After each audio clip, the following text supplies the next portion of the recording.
And I'll do this question in the way that I think it deserves to be said, which is, "Hey Matthew, you big dumb big headed idiot, what'd you think of the roast?" Oh, um, I liked that uh, strong comics, strong roast comics, good jokes. They actually really the effort was clearly put in Mm-hmm. to writing jokes. Every joke I heard, I was like, "That's a joke. That's a Yep. roast joke." So clearly, a lot of really brilliant minds went brilliant. Really good roast joke, right? I mean, it's It's if it's you're a very hard skill. People don't realize how hard of a skill it is. How a joke has to be so exact, and yeah. yeah, And by the way, if anybody's thinking we're negative about the world of roast, let it be no. known, Matthew Broussard, a roast battle semifinalist, finalist, champ. I mean, I'm the only. I think I was one of maybe two people who was on all three seasons of Roast Battle. I wrote for the Roast yeah, of Alec Baldwin. I wrote for Andrew Schultz on the Roast of Tom Brady. I write for a lot of like podcast private roasts for other people. I've been doing private roasts myself, so I'm very big in the. yeah, I'm experienced in this world. I don't love roasting myself. It's not. I don't think it's the highest form of comedy at all. I just happen to like writing those jokes and like writing with people who write those jokes. So it comes a little more easily for me to write really short, really mean jokes. But it's not my style personally. yeah. Um, yeah. That's how I And there always are felt. people who are brilliant at it. Mike Yeah. Lawrence is just made for it. Dave Cyrus is just made for it. Yeah. Mm-hmm. Tyler Morrison, my guy. Ryan Nezen, really great comics. Yeah. Yeah. Who know how to do it? Yeah. I watch.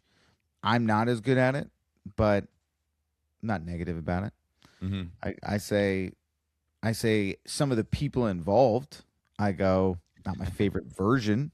Yeah. Some people I go, this is the only thing they do versus a tool they also have. Mm-hmm. And they, because of this, say they have other tools that I go, I just don't like that other. I just think you're lying a bit. But we like roast. We like a I like roast. roast. It does attract. It was cool for a little while. It does attract people who don't have the full skill set that it takes to be a stand-up comedian, which is a very broad tool set. You have to be able from the minute wording of a joke to the overall storytelling of your whole persona. It's a comprehensive skill set. Yes. But one thing I want to actually complain. First of all, I'm not offended by anything anyone said. It's just hard for me to get offended. I don't know.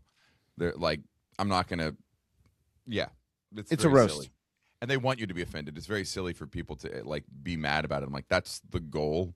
Mm-hmm. Like that. It's like Marilyn Manson. I'm like, yeah, protesting him is what he was aiming for you to do, and only aids him. So if you have problems with these people and what they're saying, giving them more airtime is certainly not what you should be doing, in my opinion.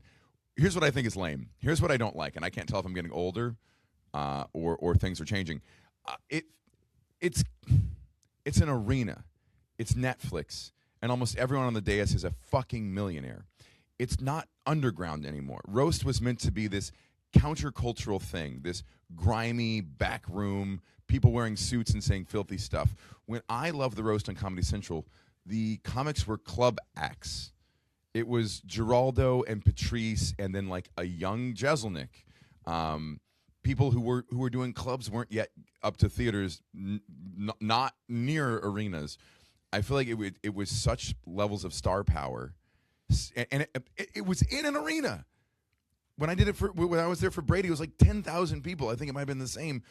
That's it. I think it starts to lose itself. It's like punk and punk pop punk. It's like it was once Nirvana and now it's Sum 41. Yeah.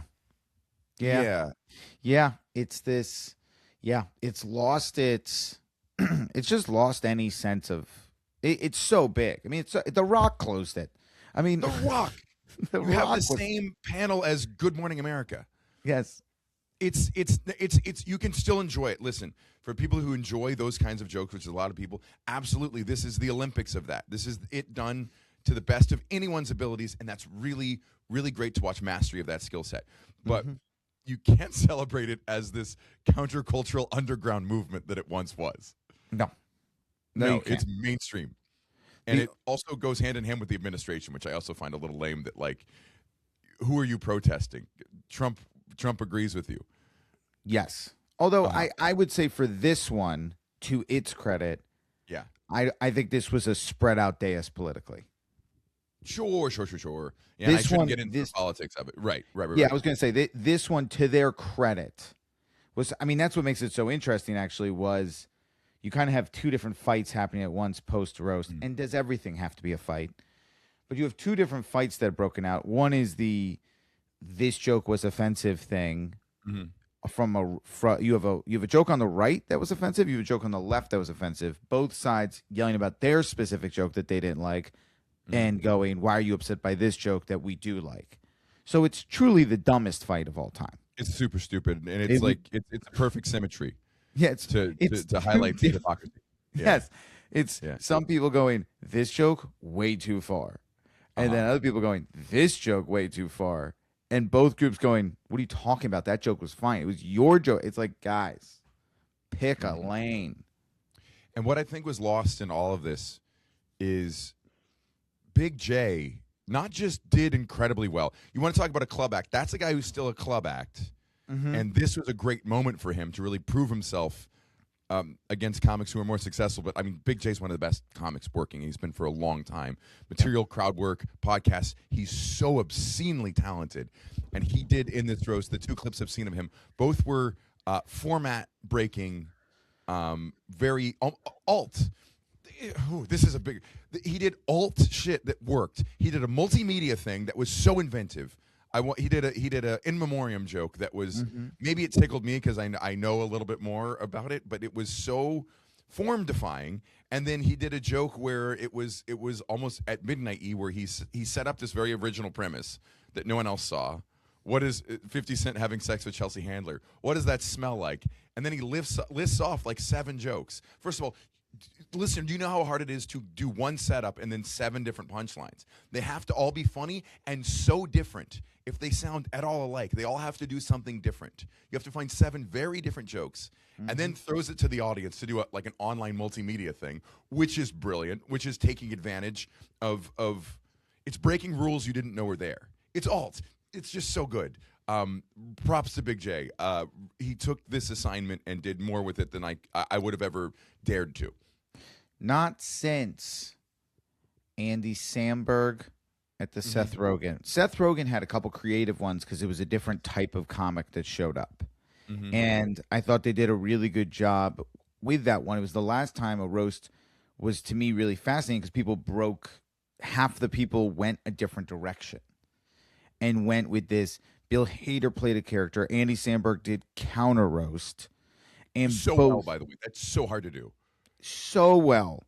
If anybody who's been to roast battle has seen somebody attempt to do that once every 3 or 4 times, I go, somebody does I'm going to tell jokes, but they're actually not good, but they're going to be so funny, not good. And every time it bombs. Thanks. It's brutal. And he pulled it off. Big J, I watched his entire thing. Oh, yeah. And first off, he does it. He's right in the middle. So he's right, but he's like, we're kind of losing a little momentum at the time. He's got to pick it back up, and everybody knows there's like the monsters coming behind him. And the surprise guests. And the surprise guests, which are Cat being there, genuinely dope. That was also a really good. Cat was fantastic. But yes, Big J right in the middle. Yes, and he. Sorry, Big J, not the biggest star on the dais. No, but he should be, and I don't even know Big J really, and I'm just a fan of his. Yeah. I mean, we've done stuff around each other. We were in an airport together the other day, and I was like, I almost went up. I was like, I just don't know him that well. But he goes up. First off, he does all of his jokes about everyone. They're just really good. He does his "what does it smell like" thing. But his ending with Keith Robinson, in general, he ended with a story. He goes, I'm going to tell a story. And you see, like, you almost feel Kevin Hart be like, oh no.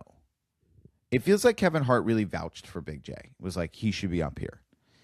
And Kevin's like, oh no. And he starts it. He does the Keith Robinson thing. But there's a minute of him setting this story up where you're like, oh no, is this about to, and then he makes it work. And it's not just the Keith Robinson joke. He has more jokes after that about $10,000 and this whole thing. And they're calling each other and just like, it was so different and good.